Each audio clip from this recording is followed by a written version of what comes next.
O sol escaldante de novembro de 2024 castigava sem piedade a pequena cidade de Pedra Branca, no interior da Bahia, quando o investigador Paulo Henrique Santos estacionou sua caminhonete na frente da casa abandonada da Rua das Flores. Aos 45 anos, Paulo havia visto muitos casos inexplicáveis durante seus 20 anos na Polícia Civil da Bahia, mas o mistério da família Oliveira permanecia como um dos mais perturbadores de sua carreira. Havia recebido uma ligação estranha na manhã anterior. Uma mulher idosa, que se identificou apenas como Dona Zefa, afirmava ter informações novas sobre o caso que havia assombrado Pedra Branca durante quase 3 décadas. Investigador, chegou a hora da verdade sair do chão, havia dito com voz trêmula antes de desligar, deixando apenas um endereço. A casa da família Oliveira estava exatamente como Paulo se lembrava de suas visitas anteriores. Paredes de adobe descascadas pelo tempo, telhado de telhas vermelhas parcialmente desabado e uma atmosfera de abandono que parecia suspirar histórias não contadas. Era difícil acreditar que uma vez aquela propriedade havia abrigado uma das famílias mais prósperas de Pedra Branca. Sebastião Oliveira, de 52 anos, havia sido o dono da única oficina mecânica da cidade e criador de gado. Sua esposa, Maria das Dores, de 47 anos, era parteira e benzedeira respeitada em toda a região. O casal tinha 3 filhos: João, de 23 anos, que ajudava o pai na oficina; Antônia, de 19 anos, professora primária recém-formada; e o caçula Pedro, de 14 anos, estudante exemplar que sonhava em ser médico. Em 15 de agosto de 1995, durante a festa de Nossa Senhora da Assunção, a família Oliveira simplesmente desapareceu. Não havia sinais de luta, não faltava dinheiro da casa e todos os pertences pessoais permaneciam em seus lugares. Era como se tivessem saído para uma caminhada e nunca mais voltado. Paulo caminhava pelos cômodos vazios da casa, revivendo os detalhes da investigação original. Em 1995, ele era apenas um jovem policial de 26 anos, recém-chegado de Salvador para trabalhar em Pedra Branca. O desaparecimento da família Oliveira havia sido seu primeiro caso importante e também sua primeira grande frustração profissional. Na época, todas as teorias foram exploradas: sequestro por dinheiro do gado vendido recentemente, fuga voluntária devido a dívidas ocultas, até mesmo a possibilidade de terem sido mortos por disputas de terra. Mas nenhuma evidência sustentava qualquer hipótese. A família tinha boa reputação, relacionamentos cordiais com vizinhos e nenhum indício de problemas financeiros ou pessoais. O som de passos na varanda interrompeu as reflexões de Paulo. Uma mulher magra, de aproximadamente 80 anos, apareceu na porta principal. Vestia um vestido preto simples e carregava uma bengala de madeira escura. Seus olhos pequenos e penetrantes estudaram Paulo com a intensidade de quem guarda segredos há décadas. "O senhor é o investigador Paulo?" perguntou com voz áspera, mas firme. "Sim, senhora. A senhora deve ser Dona Zefa. Obrigado por ter me procurado." "Não me agradeça ainda, moço. O que tenho para mostrar pode não ser do seu agrado." Zefa Maria dos Santos era uma figura quase lendária em Pedra Branca. Aos 83 anos, havia passado a vida inteira na cidade, trabalhando como lavadeira e cuidando dos filhos alheios. Era conhecida por sua discrição, sua memória excepcional e sua capacidade de estar sempre no lugar certo na hora certa para presenciar os acontecimentos importantes da cidade. "Dona Zefa, a senhora disse que tem informações sobre a família Oliveira. De que se trata?" A idosa caminhou lentamente até o quintal da casa abandonada, parando embaixo de uma velha mangueira que ainda dava frutos, apesar dos anos sem cuidados. "Foi aqui que encontrei a carta, moço. Bem aqui, enterrada neste mesmo lugar." Paulo sentiu o coração acelerar. "Que carta?" "A carta que Maria das Dores deixou antes de morrer. A carta que explica tudo." "Dona Zefa, a senhora está falando sério?" Quando encontrou essa carta?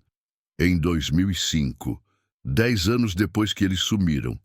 Eu vinha aqui de vez em quando para pegar manga para fazer doce.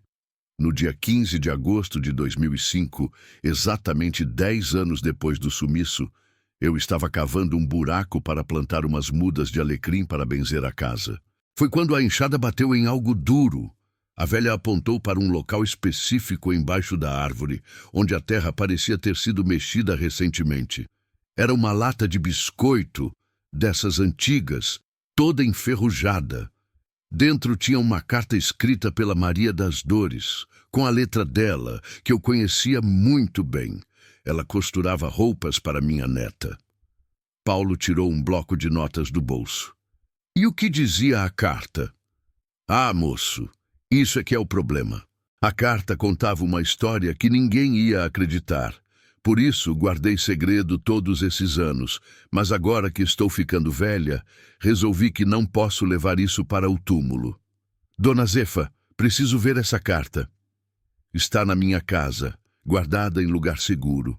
Mas antes de mostrar, preciso contar como as coisas aconteceram naquele dia 15 de agosto de 1995. A idosa se apoiou na bengala e olhou para a casa abandonada com nostalgia. Era dia de festa na cidade, festa de Nossa Senhora da Assunção.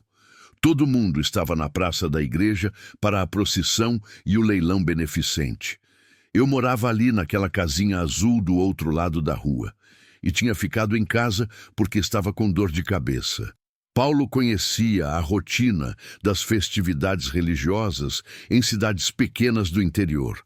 Era impossível alguém não participar sem ser notado. Por volta das 3 horas da tarde, vi um carro preto parando na frente da casa dos Oliveira. Não era um carro da região, tinha placa de fora. Desceram 3 homens de terno, mesmo com aquele calor de rachar. A senhora conseguiu ver os rostos deles? Um eu conheci na hora. Era o Dr. Antônio Ferreira, aquele advogado famoso de Salvador que às vezes aparecia por aqui para resolver questões de terra. Os outros 2 eram desconhecidos, mas tinham cara de gente importante. Paulo anotou o nome. Dr. Antônio Ferreira era uma figura conhecida na capital baiana, especialista em direito imobiliário e com conexões políticas poderosas. Os homens ficaram conversando com Sebastião na varanda por mais de 1 hora. Dava para ver que a conversa estava tensa. Sebastião gesticulava muito e em alguns momentos parecia alterado. E depois? Depois os homens foram embora, mas o carro não saiu da cidade. Ficou estacionado na praça da igreja durante toda a festa. E os Oliveira, eles sumiram. Como assim sumiram? Por volta das 5 da tarde, vi a família saindo de casa. Estavam todos arrumados, como se fossem para algum lugar importante. Sebastião carregava uma maleta, Maria das Dores tinha uma bolsa grande e as crianças estavam com roupas de domingo. Paulo franziu a testa. Eles disseram alguma coisa? Maria das Dores acenou para mim da janela e gritou: Zefa, cuida da casa para nós. Achei estranho na época, mas pensei que iam para a festa na praça. E nunca mais voltaram. Nunca mais. No dia seguinte, quando vi que a casa continuava fechada, fui até a delegacia. Mas o delegado de lá, seu coronel Macedo, disse que eles deviam ter viajado para visitar parentes. Só depois de 1 semana, quando ninguém tinha notícias, foi que começaram a investigar de verdade. Paulo se lembrava vagamente do coronel Macedo, um homem na casa dos 60 anos que havia se aposentado pouco depois do caso Oliveira. Sempre lhe parecera um policial competente, mas também muito influenciado por pressões políticas locais. Dona Zefa, a senhora acha que esses homens de terno tinham alguma coisa a ver com o desaparecimento? Moço, não acho, tenho certeza. E a carta da Maria das Dores explica tudo. Então vamos até sua casa ver essa carta. A casa de Dona Zefa ficava a apenas 2 quadras da propriedade dos Oliveira. Era uma construção simples, mas bem cuidada, com paredes caiadas de branco e um pequeno jardim na frente repleto de plantas medicinais. A sala era pequena, decorada com imagens de santos e fotografias antigas da família. A idosa se dirigiu para um baú de madeira no canto da sala e dele retirou uma caixa de sapatos amarrada com barbante. Está aqui dentro, junto com outras coisas importantes que guardei ao longo da vida. Abriu a caixa e retirou uma lata de biscoito enferrujada. Dentro da lata, envolvida em plástico, estava uma carta manuscrita em papel amarelado pelo tempo. Pode ler, moço, mas prepare o coração, porque vai mudar tudo o que pensava sobre este caso. Paulo vestiu luvas de látex e abriu cuidadosamente a carta. A caligrafia era feminina e elegante, claramente de alguém com educação. O papel tinha manchas de umidade, mas o texto ainda era perfeitamente legível. 15 de agosto de 1995. Para quem encontrar esta carta, meu nome é Maria das Dores Oliveira, e se alguém está lendo isso, significa que nossa família está morta e que preciso contar a verdade antes que seja tarde demais. Hoje vieram 3 homens à nossa casa. Um deles era o Dr. Antônio Ferreira, advogado de Salvador. Eles trouxeram uma proposta que não podemos recusar, mas que também não podemos aceitar sem consequências terríveis. Há 3 anos, meu marido Sebastião descobriu algo na propriedade que herdamos do pai dele. Não é ouro nem diamante, mas algo muito mais valioso e muito mais perigoso. É por isso que esses homens vieram nos buscar hoje. Paulo parou de ler e olhou para Dona Zefa. O que Sebastião havia descoberto? Continue lendo, moço. A coisa fica mais complicada. No terreno dos fundos da nossa propriedade, numa área que sempre achamos que era apenas uma formação rochosa natural, Sebastião descobriu uma entrada para um complexo de cavernas muito antigo. Mas não são cavernas comuns. Dentro dessas cavernas existem pinturas rupestres e artefatos que, segundo pessoas entendidas que Sebastião consultou discretamente, podem ter milhares de anos. Mais importante ainda, existem indícios de que essas cavernas podem conter um dos maiores sítios arqueológicos pré-colombianos do Brasil. O problema é que nossa propriedade está sendo cobiçada por uma empresa de mineração que tem ligações com pessoas muito poderosas em Salvador e Brasília. Se elas descobrirem o que existe debaixo da nossa terra, vão encontrar uma forma de nos tirar daqui para sempre. Paulo sentiu um arrepio percorrendo a espinha. Sítios arqueológicos de grande importância já haviam causado disputas violentas em outras partes do Brasil, especialmente quando envolviam interesses de mineração. Dr. Ferreira veio hoje com uma proposta final. Vendemos a propriedade por um preço que é 10 vezes menor do que vale, ou eles vão encontrar uma forma de nos tirar à força. Disseram que temos até amanhã para decidir. Sebastião tentou explicar sobre a importância arqueológica do local, mas Dr. Ferreira riu e disse que pedras velhas não valem nada comparadas ao que está debaixo delas.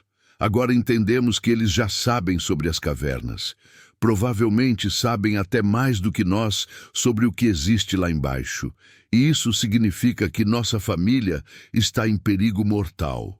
Dona Zefa, Paulo interrompeu a leitura. A senhora sabia alguma coisa sobre essas cavernas?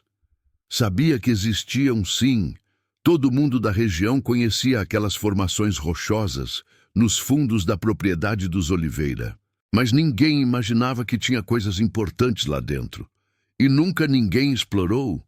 Moço, no sertão a gente respeita as coisas antigas. Além disso, tinha histórias de que aquelas cavernas eram assombradas. Sebastião foi o primeiro a ter coragem de entrar lá dentro.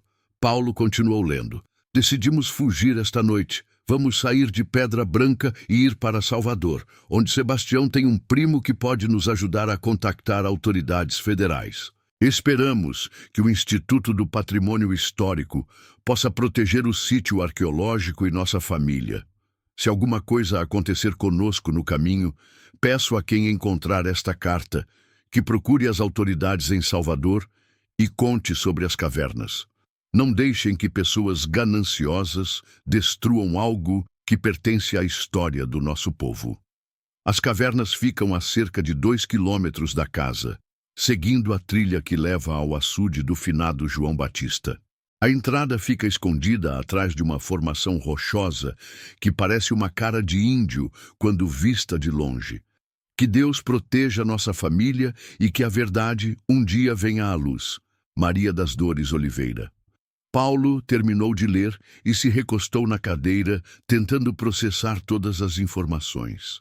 A carta mudava completamente a natureza do caso. O que sempre havia parecido um mistério inexplicável agora tinha motivos claros e suspeitos identificados. Dona Zefa, por que a senhora guardou essa carta durante quase 20 anos sem mostrar para ninguém? A idosa suspirou profundamente. Porque tinha medo, moço. Logo depois que encontrei a carta, começaram a aparecer estranhos na cidade, fazendo perguntas sobre a família Oliveira. Pessoas de fora, com carros caros, oferecendo dinheiro para quem desse informações. E a senhora não disse nada? Disse que não sabia de nada. Mas eles ficaram por aqui durante semanas, conversando com todo mundo, mexendo em papéis na prefeitura, visitando cartórios. Ficou claro que não iam desistir fácil. Paulo compreendeu o medo da mulher. Em cidades pequenas do interior, especialmente na década de 1990, era comum que pessoas com poder e dinheiro conseguissem silenciar testemunhas inconvenientes através de intimidação ou métodos ainda piores. E o que a convenceu a me procurar agora? A idade, moço. E também porque soube que você é diferente dos outros policiais que passaram por aqui. As pessoas dizem que você realmente se importa em descobrir a verdade. Dona Zefa, preciso fazer uma pergunta difícil. A senhora acredita que a família Oliveira conseguiu fugir ou acha que foram mortos? A velha ficou em silêncio por alguns momentos, olhando para a carta nas mãos de Paulo. Acho que tentaram fugir, mas não conseguiram chegar muito longe. Nunca mais ninguém soube deles, nem o primo de Salvador, que a Maria das Dores mencionou. Para mim, eles foram interceptados no caminho. E as cavernas? Alguém já foi lá verificar? Não que eu saiba. Depois que os Oliveira sumiram, a propriedade ficou abandonada.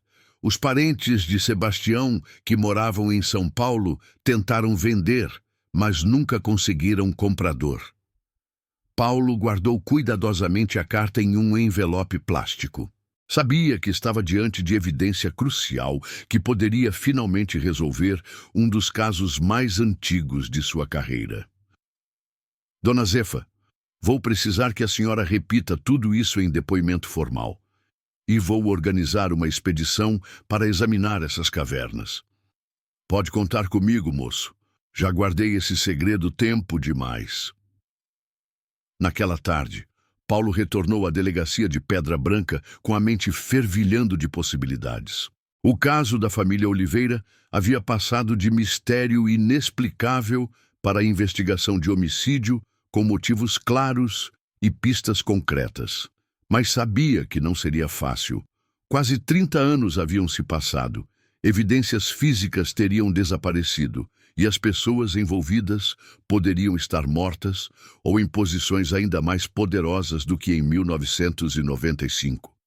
Antes de mais nada, precisava verificar se o Dr. Antônio Ferreira ainda estava vivo e ativo. Precisava descobrir qual empresa de mineração havia tentado comprar a propriedade dos Oliveira. E, mais importante, precisava explorar as cavernas para entender exatamente o que havia motivado um crime tão elaborado. Enquanto o sol se punha sobre Pedra Branca, tingindo o céu de laranja e vermelho, Paulo organizava os primeiros passos de uma investigação que prometia revelar segredos enterrados há quase 3 décadas no sertão baiano. A carta de Maria das Dores era apenas o começo. Nas próximas semanas, Paulo descobriria que o desaparecimento da família Oliveira estava conectado a uma conspiração muito maior. envolvendo descobertas arqueológicas, corrupção política e interesses econômicos que ainda estavam ativos nos dias de hoje. E o mais surpreendente de tudo, havia evidências de que pelo menos um membro da família Oliveira poderia ainda estar vivo, escondido em algum lugar depois de quase 3 décadas de silêncio forçado. Na manhã seguinte, Paulo Henrique chegou cedo à delegacia de Pedra Branca, determinado a dar início formal à reabertura do caso da família Oliveira. Sua primeira tarefa foi contatar o Instituto do Patrimônio Histórico e Artístico Nacional em Salvador para informar sobre a possível descoberta arqueológica e solicitar apoio técnico para a investigação. A ligação foi atendida pela doutora Beatriz Carneiro, arqueóloga especialista em sítios pré-colombianos do Nordeste brasileiro. Quando Paulo explicou sobre a Carta de Maria das Dores e as cavernas mencionadas, o interesse da pesquisadora foi imediato. Investigador Paulo, essa região do sertão baiano é conhecida por ter vestígios importantes de ocupação humana pré-histórica. Se realmente existe um complexo de cavernas com pinturas rupestres preservadas, pode ser uma descoberta de importância nacional. Doutora, a senhora poderia vir até Pedra Branca para examinar o local? Posso estar aí amanhã com uma equipe básica, mas preciso alertá-lo. Se esse sítio for autêntico e significativo, vai despertar muitos interesses, nem todos benéficos. Paulo compreendeu perfeitamente a preocupação da arqueóloga. Sítios de grande valor histórico frequentemente se tornavam alvos de saqueadores, especuladores imobiliários e até mesmo políticos em busca de projeção. Depois da ligação, Paulo se dirigiu ao cartório de Pedra Branca para investigar a situação legal da propriedade dos Oliveira. O cartorário, seu Manuel Pereira, um homem de 68 anos, que trabalhava no local há mais de 40 anos, recebeu Paulo com a expressão de quem sabia que aquela visita não seria rotineira. Seu Manuel, preciso de informações sobre a propriedade da família Oliveira na Rua das Flores. Situação legal, tentativas de venda, qualquer movimentação após 1995. O cartorário ajustou os óculos e se dirigiu para um arquivo empoeirado nos fundos do cartório. Investigador, essa propriedade deu muito trabalho ao longo dos anos. Deixe-me buscar os documentos. Após 20 minutos vasculhando arquivos, seu Manuel retornou com uma pasta grossa, cheia de papéis amarelados. Aqui está tudo.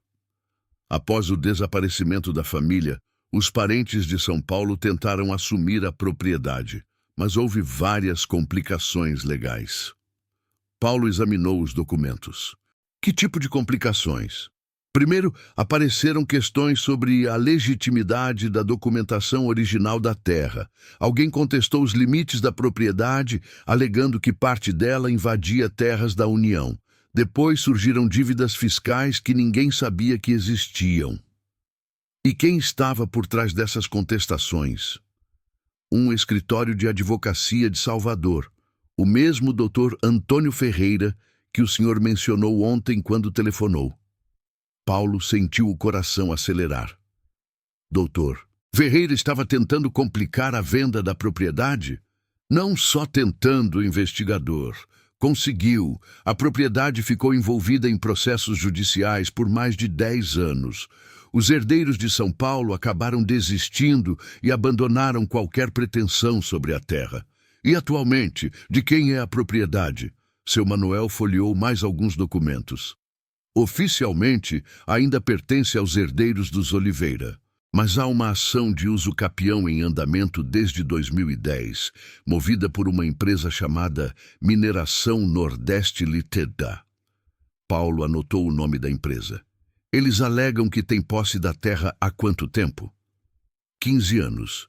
Dizem que compraram os direitos de exploração mineral de um proprietário anterior, mas a documentação é nebulosa. E o processo está em que fase? Próximo do julgamento final. Se for deferido, a Mineração Nordeste vai se tornar proprietária legal de toda a área, incluindo os fundos, onde ficam essas cavernas que o Senhor mencionou.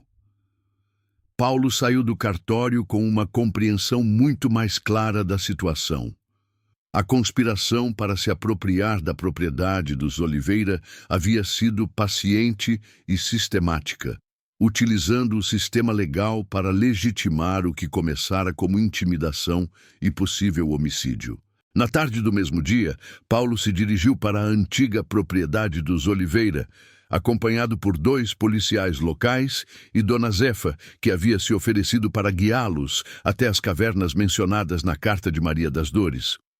O caminho até os fundos da propriedade era íngreme e pedregoso, cortado por uma trilha que obviamente não era usada há anos. A vegetação da caatinga havia crescido desordenadamente, criando uma barreira natural que dificultava o acesso. "Ali na frente, investigador", disse Dona Zefa, apontando para uma formação rochosa que se destacava na paisagem. Aquela pedra que parece uma cara de índio, como a Maria das Dores escreveu na carta.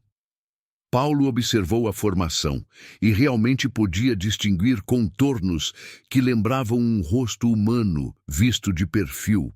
Era o tipo de referência que pessoas da região usariam naturalmente para dar direções. Chegando mais perto da formação rochosa, Paulo identificou uma abertura parcialmente disfarçada por arbustos e pedras soltas. Era evidente que alguém havia tentado camuflar a entrada, provavelmente o próprio Sebastião Oliveira, para proteger sua descoberta. "Vocês ficam aqui fora", instruiu Paulo aos policiais. "Vou entrar sozinho primeiro para avaliar a segurança." Usando uma lanterna potente, Paulo adentrou a caverna. O ar estava fresco e úmido, e havia um odor peculiar de terra antiga e minerais. Após alguns metros de um túnel estreito, o espaço se abria em uma câmara ampla com cerca de 20 metros de diâmetro. O que Paulo viu o deixou sem fôlego. As paredes da caverna estavam cobertas por pinturas rupestres extraordinariamente bem preservadas. Figuras humanas, animais, símbolos geométricos e cenas que pareciam representar rituais ou eventos importantes se estendiam do chão até o teto da caverna. Mas o mais impressionante eram os artefatos espalhados pelo chão da caverna. Fragmentos de cerâmica, pontas de lança feitas de pedra e objetos que Paulo não conseguia identificar, mas que claramente eram muito antigos. "Meu Deus!", murmurou Paulo, começando a compreender por que pessoas haviam sido capazes de matar para controlar aquele local. Continuando a exploração, Paulo descobriu que a primeira câmara era apenas o início. Um túnel mais estreito levava a outras câmaras, cada uma contendo mais pinturas e artefatos. Era um complexo arqueológico que poderia levar anos para ser completamente estudado e catalogado. Em uma das câmaras mais profundas, Paulo encontrou algo que o surpreendeu ainda mais: sinais de ocupação recente. Havia restos de uma fogueira que não parecia ter mais de alguns anos, embalagens vazias de comida enlatada e até mesmo um cobertor abandonado. "Alguém esteve aqui recentemente", disse Paulo para si mesmo, examinando os objetos com cuidado. Usando o celular, Paulo fotografou tudo o que pôde antes de retornar à entrada da caverna. Sabia que precisaria de uma equipe especializada para documentar adequadamente o sítio, mas as imagens serviriam como evidência inicial. "Dona Zefa", disse Paulo quando emergiu da caverna, "a senhora já viu alguém entrando ou saindo daqui nos últimos anos?" "Não que eu me lembre, investigador, mas essa área é muito isolada. Alguém poderia vir aqui sem ser visto por ninguém." Paulo decidiu expandir a busca ao redor da área.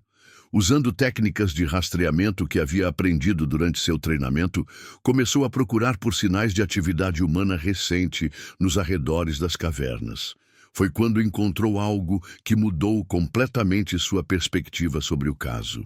A cerca de 100 metros das cavernas, parcialmente escondidos sob pedras e vegetação seca, Paulo descobriu os restos de uma fogueira muito maior do que a que havia visto dentro da caverna.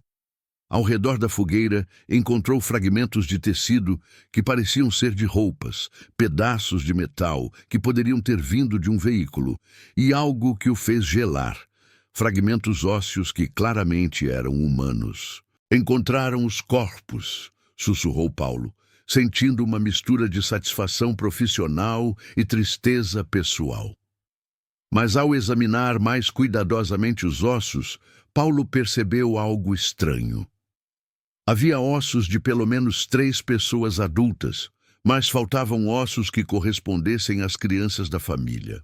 Pedro, de 14 anos, e possivelmente Antônia, de 19 anos, poderiam não estar ali.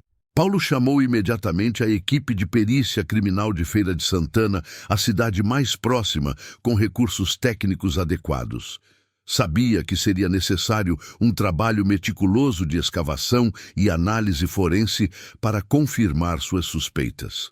Enquanto aguardava a chegada dos peritos, Paulo retornou à Pedra Branca para continuar investigando outros aspectos do caso. Sua próxima parada foi a casa de Dona Esperança Silva, uma mulher de 75 anos, que havia sido vizinha próxima dos Oliveira e que, segundo Dona Zefa, poderia ter informações adicionais. Dona Esperança morava em uma casa simples no centro da cidade, cercada por vasos de plantas medicinais e decorada com imagens religiosas. Quando Paulo se apresentou, ela o recebeu com café e biscoitos caseiros, mas sua expressão mostrava nervosismo. Dona Esperança, estou investigando o desaparecimento da família Oliveira. Dona Zefa me disse que a senhora era muito próxima deles. Era sim, investigador. Maria das Dores era como uma irmã para mim. Nossos filhos brincavam juntos, frequentávamos a mesma igreja. A senhora se lembra de alguma coisa estranha nos dias anteriores ao desaparecimento? Dona Esperança ficou quieta por um momento, mexendo nervosamente nas contas de 1/3. Investigador, posso confiar no senhor? Claro, Dona Esperança. Qualquer informação que a senhora der será tratada com total confidencialidade. Maria das Dores veio me ver 2 dias antes de sumir. Estava muito preocupada. Dizia que tinham descoberto algo na propriedade que poderia trazer problemas para a família. Ela mencionou que tipo de problemas? Disse que Sebastião havia encontrado coisas muito antigas na terra, coisas que poderiam valer muito dinheiro. Mas também disse que pessoas poderosas de Salvador estavam interessadas na propriedade e que não iam aceitar um não como resposta. Paulo se inclinou para a frente. Ela disse mais alguma coisa específica? Disse que se alguma coisa acontecesse com eles, eu deveria procurar o primo dela em Salvador, um homem chamado José Oliveira, que trabalhava no porto. Paulo anotou o nome. Era a primeira pista concreta sobre o contato em Salvador que Maria das Dores havia mencionado na carta. Dona Esperança, a senhora chegou a procurar esse José Oliveira depois que eles desapareceram? Tentei, investigador, mas quando liguei para o porto em Salvador, me disseram que não conheciam nenhum José Oliveira. Foi como se ele nunca tivesse existido. E a senhora nunca contou isso para a polícia na época? Dona Esperança baixou a cabeça. Contei sim para o coronel Macedo. Mas ele disse que estava investigando todas as possibilidades e que eu não precisava me preocupar. Paulo começou a suspeitar que o coronel Macedo havia deliberadamente negligenciado pistas importantes durante a investigação original. Decidiu que precisaria examinar os arquivos oficiais do caso com muito mais cuidado. Dona Esperança, há mais alguma coisa que a senhora lembra e que possa ser importante? Tem uma coisa que sempre me incomodou, investigador. No dia que eles sumiram, depois da festa na praça, eu vi o carro do coronel Macedo passando várias vezes pela Rua dos Oliveira, como se ele estivesse vigiando a casa. Esta revelação deixou Paulo profundamente perturbado.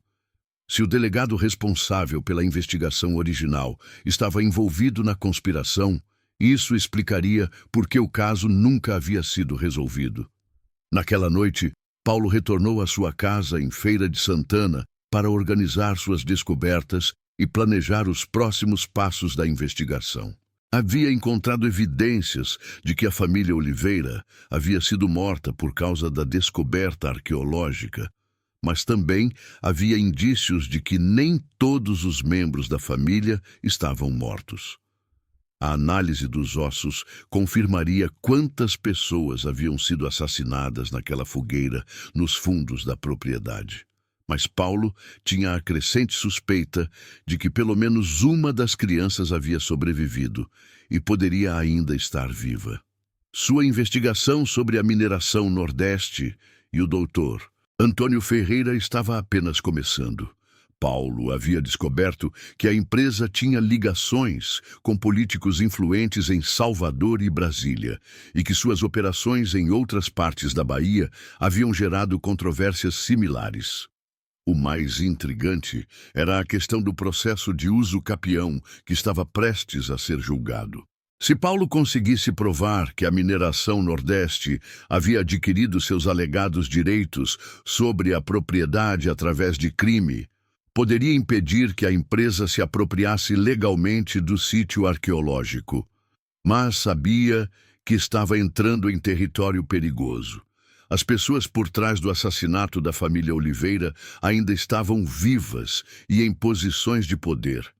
Se descobrissem que Paulo estava próximo de expor seus crimes, não hesitariam em tentar silenciá-lo também. Na manhã seguinte, a doutora Beatriz Carneiro chegou a Pedra Branca com uma equipe de 3 arqueólogos e equipamentos especializados para documentar o sítio. Quando viram as cavernas, ficaram ainda mais impressionados do que Paulo havia antecipado. Investigador Paulo, disse a doutora Beatriz após uma primeira exploração, este pode ser um dos sítios arqueológicos mais importantes já descobertos no Nordeste. As pinturas rupestres mostram uma sofisticação artística extraordinária, e os artefatos sugerem uma ocupação humana que pode ter durado séculos. Quanto tempo vocês precisam para documentar tudo? Para uma documentação completa, semanas. Mas posso fazer um relatório preliminar em alguns dias, que será suficiente para conseguir proteção legal para o sítio. Paulo sabia que o tempo era crucial. Se a mineração Nordeste descobrisse que arqueólogos estavam trabalhando na área, tentariam acelerar o processo legal para tomar posse da propriedade. Doutora Beatriz, trabalhem o mais rápido possível e mantenham discrição total sobre o que estão fazendo aqui. Enquanto os arqueólogos trabalhavam, Paulo se concentrou em investigar os aspectos criminais do caso. Sua próxima tarefa era localizar e interrogar o Dr. Antônio Ferreira, se ele ainda estivesse vivo. Uma pesquisa na internet revelou que Dr. Ferreira, agora com 78 anos, ainda mantinha um escritório ativo em Salvador e continuava envolvido em questões de direito imobiliário. Mais preocupante ainda, ele havia sido nomeado para várias comissões governamentais relacionadas ao desenvolvimento de recursos minerais na Bahia. Paulo decidiu que precisaria ir a Salvador para confrontar Dr. Ferreira diretamente. Mas antes disso, queria ter mais evidências sólidas para apoiar suas acusações. A resposta veio mais cedo do que esperava. Na tarde do segundo dia de trabalho dos arqueólogos, a equipe de perícia criminal terminou a análise dos ossos encontrados perto das cavernas. O laudo foi devastador e esclarecedor ao mesmo tempo. Os ossos pertenciam a 3 pessoas adultas, 2 do sexo masculino e 1 do sexo feminino, com idades estimadas entre 40 e 55 anos. A causa da morte havia sido traumatismo craniano causado por objetos contundentes. Sebastião, Maria das Dores e João Oliveira haviam sido brutalmente assassinados, mas não havia rastro de Antônia, de 19 anos, e Pedro, de 14 anos. Paulo agora tinha certeza de que pelo menos 2 pessoas da família Oliveira haviam sobrevivido ao massacre de 1995. A questão era, onde elas estavam agora, quase 30 anos depois? A descoberta de que Antônia e Pedro Oliveira não estavam entre os corpos encontrados deu novo fôlego à investigação de Paulo Henrique. Se 2 membros da família haviam sobrevivido ao massacre de 1995, era possível que ainda estivessem vivos e pudessem testemunhar contra os responsáveis pelo crime. Na manhã de 20 de novembro de 2024, Paulo se dirigiu a Salvador com uma estratégia definida. Primeiro, investigaria o escritório do Dr. Antônio Ferreira. Depois, tentaria localizar informações sobre José Oliveira, o suposto primo que trabalhava no porto. Tinha a intuição de que essas 2 pistas estavam conectadas de forma que ainda não compreendia. O escritório de advocacia Ferreira e Associados ficava em um edifício imponente no centro histórico de Salvador.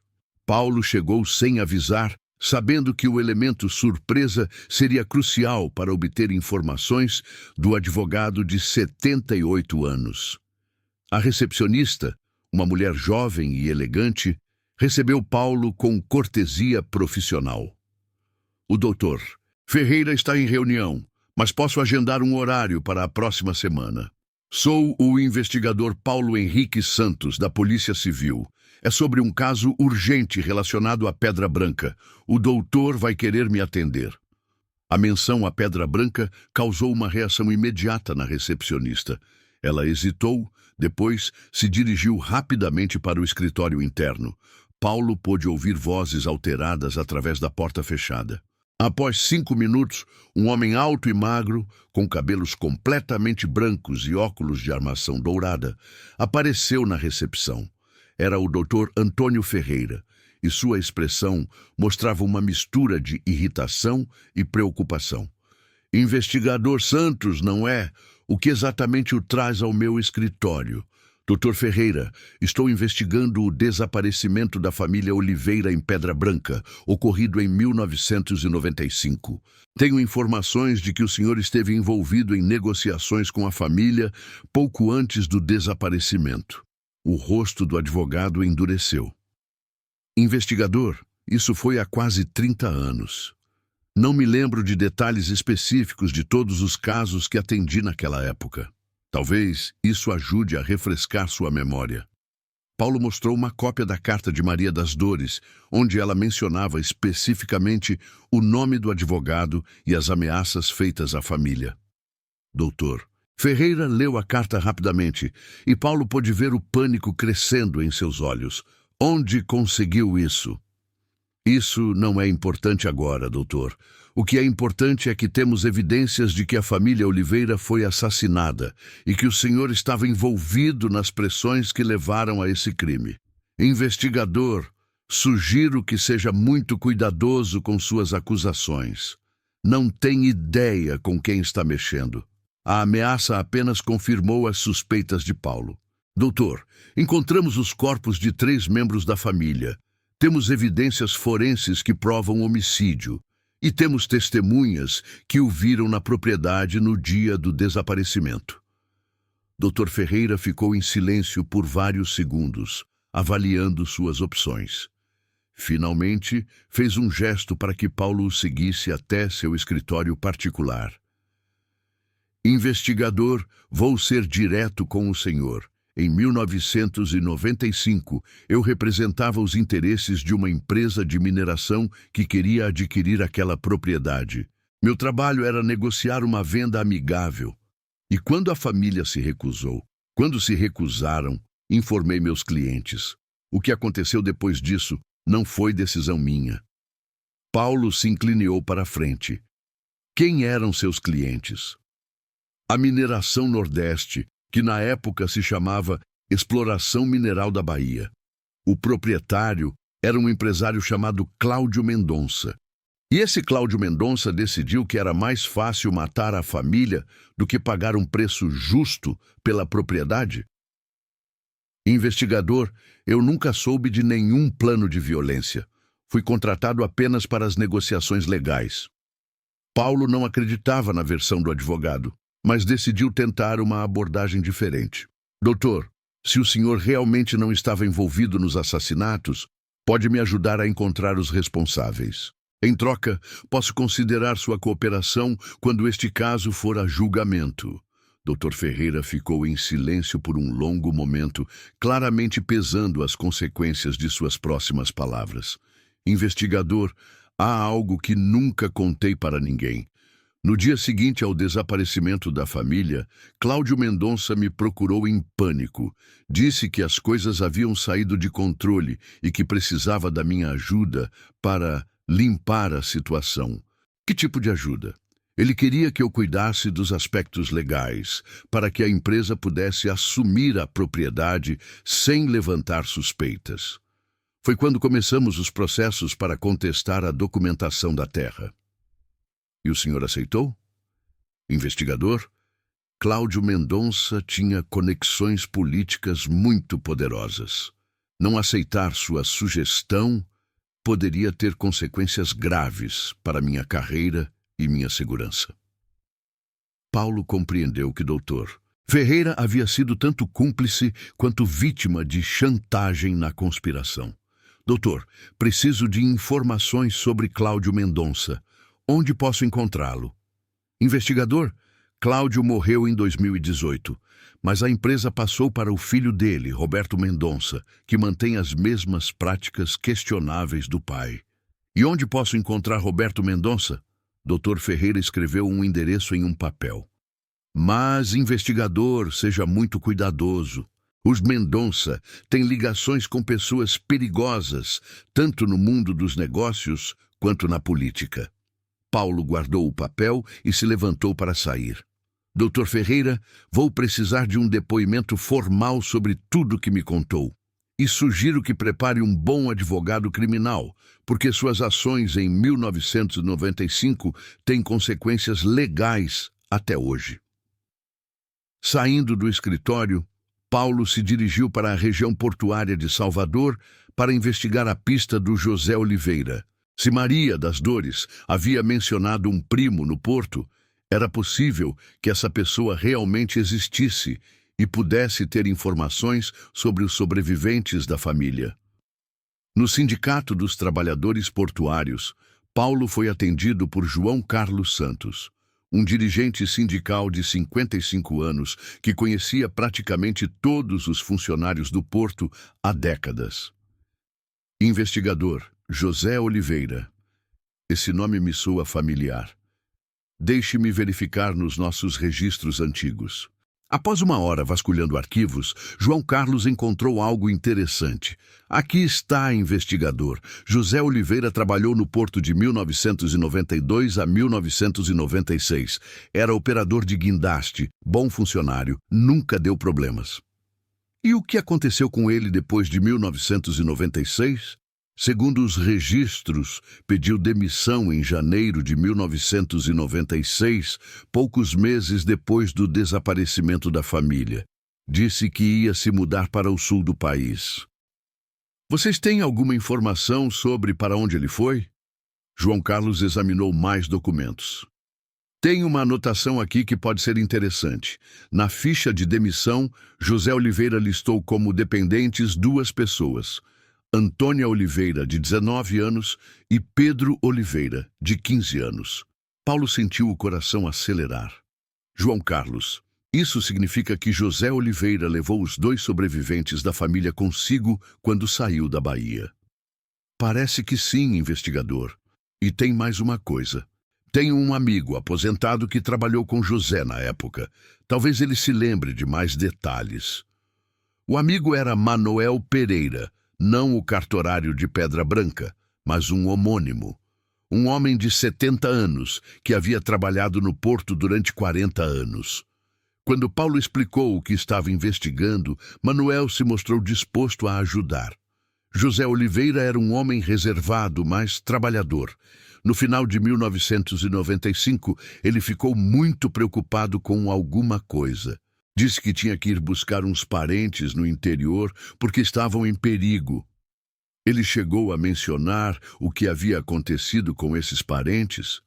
Não diretamente, mas disse que pessoas poderosas haviam feito mal à família dele e que ele tinha que proteger as crianças que sobraram. E o senhor sabe para onde eles foram quando saíram da Bahia? Manuel ficou pensativo. José mencionou uma vez que tinha um irmão em Joinville, Santa Catarina. Disse que lá eles estariam seguros, porque ninguém ia procurar por eles tão longe. Paulo agora tinha uma pista concreta.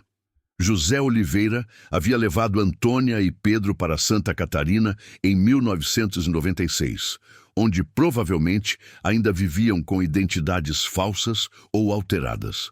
Mas antes de viajar para o sul, Paulo decidiu confrontar Roberto Mendonça, o atual proprietário da Mineração Nordeste e filho do homem que havia ordenado o massacre da família Oliveira. A sede da Mineração Nordeste ficava em um complexo empresarial moderno na Avenida Paralela. Roberto Mendonça, de 52 anos, recebeu Paulo em um escritório luxuoso, mas sua cordialidade era visivelmente forçada. Investigador Santos, meu advogado me informou sobre sua visita ao Dr. Ferreira. Espero que compreenda que nossa empresa sempre operou dentro da legalidade. Senhor Mendonça, tenho evidências de que sua empresa está tentando se apropriar de uma propriedade através de um processo baseado em assassinatos cometidos por seu pai em 1995. Roberto manteve a compostura, mas Paulo podia ver tensão em seus gestos.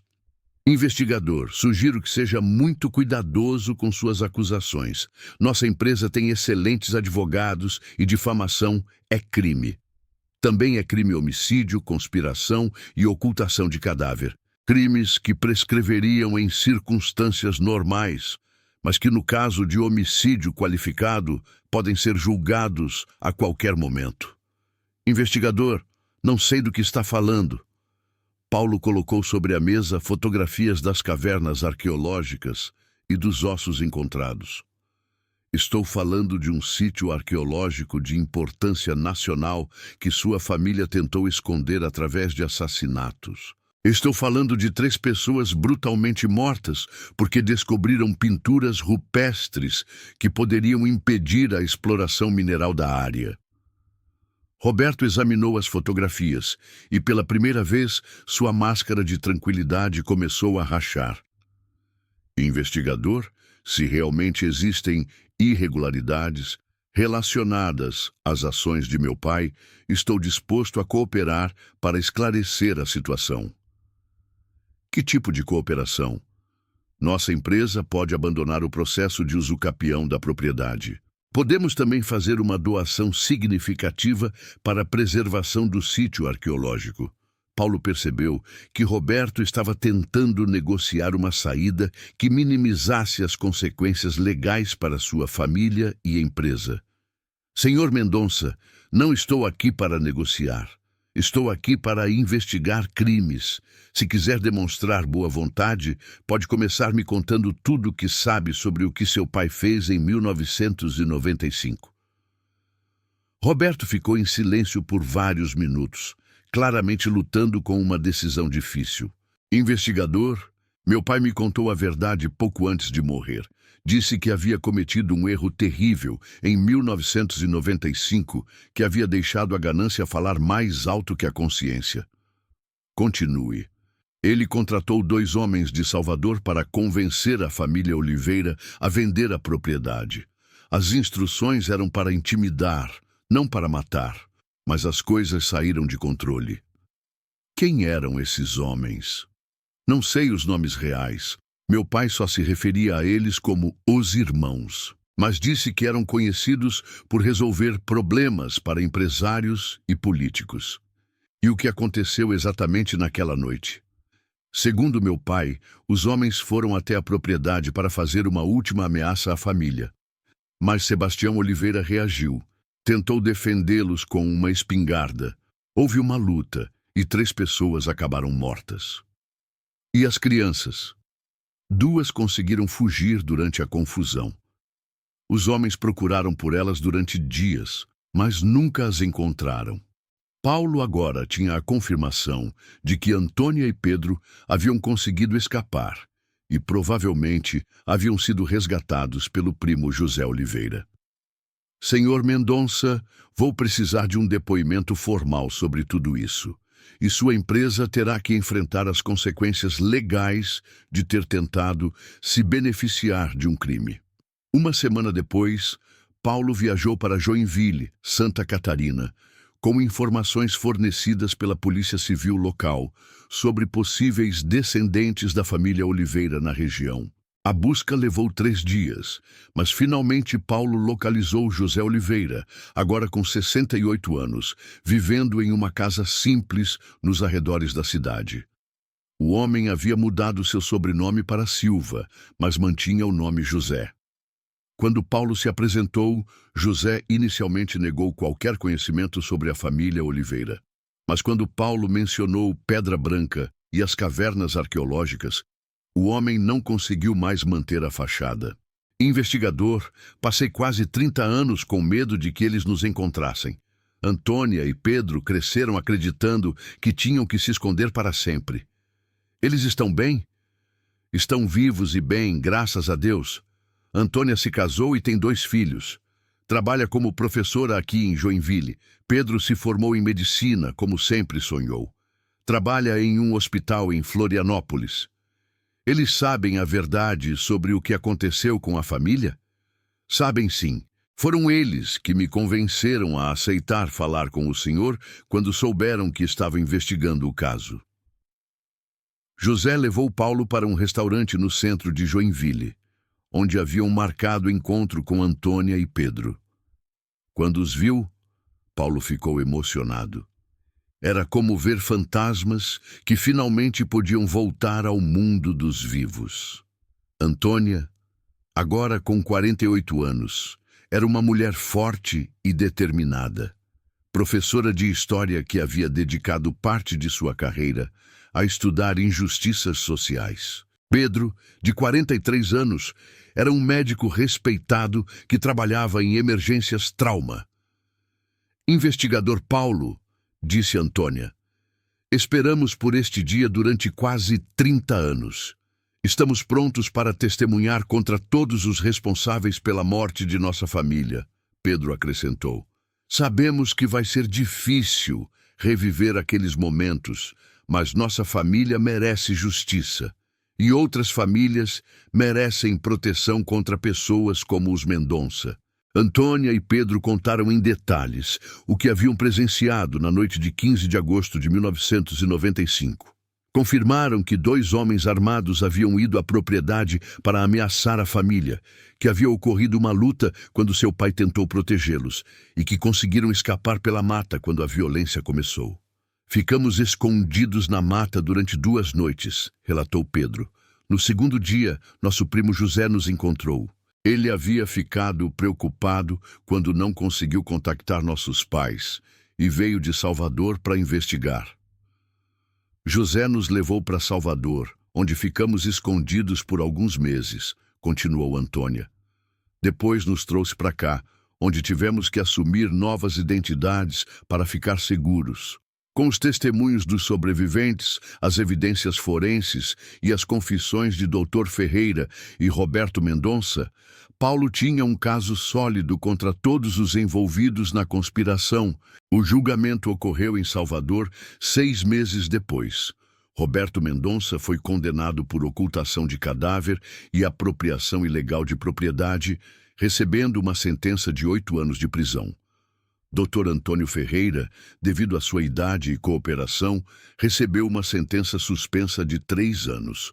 Mas o resultado mais importante foi o reconhecimento oficial do sítio arqueológico descoberto por Sebastião Oliveira. As cavernas foram declaradas Patrimônio Histórico Nacional, garantindo sua proteção permanente. A propriedade da família Oliveira foi devolvida legalmente aos herdeiros sobreviventes, que decidiram doá-la ao Instituto do Patrimônio Histórico, para que pudesse ser transformada em um centro de pesquisa e educação arqueológica. Antônia e Pedro retornaram à Pedra Branca pela primeira vez em quase 30 anos para a cerimônia de inauguração do centro de pesquisa. Foi um momento emocionante para toda a comunidade, que finalmente podia honrar a memória da família Oliveira e celebrar a preservação de seu patrimônio histórico. Nossos pais não morreram em vão, disse Antônia durante a cerimônia. Eles morreram protegendo algo que pertence a todos os brasileiros. Agora essa proteção vai continuar para sempre. Pedro acrescentou. O que começou como uma tragédia se tornou uma vitória para a justiça e para a preservação da nossa história. É isso que nossos pais teriam querido. Paulo, que havia sido promovido a delegado-chefe após resolver o caso, refletiu sobre como uma carta enterrada havia desencadeado uma investigação que mudou muitas vidas. Este caso me ensinou que a verdade sempre encontra uma forma de emergir, disse ele durante a cerimônia. Pode levar décadas, mas a justiça e a verdade são mais fortes que qualquer conspiração. Dona Zefa, agora com 84 anos, estava presente na cerimônia, orgulhosa de ter tido a coragem de quebrar décadas de silêncio. Guardei esse segredo tempo demais, disse ela. Mas valeu a pena esperar para ver a verdade finalmente vencer. O Centro de Pesquisa Arqueológica, inaugurado na propriedade dos Oliveira, se tornou um dos mais importantes do Nordeste, atraindo pesquisadores de todo o mundo para estudar as pinturas rupestres e artefatos descobertos por Sebastião Oliveira. A história da família Oliveira virou símbolo de resistência contra a corrupção e a ganância, e sua descoberta arqueológica continuou contribuindo para o conhecimento sobre as civilizações pré-colombianas do Brasil. E em Pedra Branca, uma pequena cidade do sertão baiano, as pessoas aprenderam que, às vezes, as maiores vitórias vêm das tragédias mais profundas e que a paciência e a coragem podem, eventualmente, fazer a justiça prevalecer. A carta enterrada de Maria das Dores havia cumprido seu propósito, garantir que a verdade sobre sua família não fosse enterrada junto com seus corpos, e que as descobertas que custaram suas vidas beneficiassem as futuras gerações de brasileiros.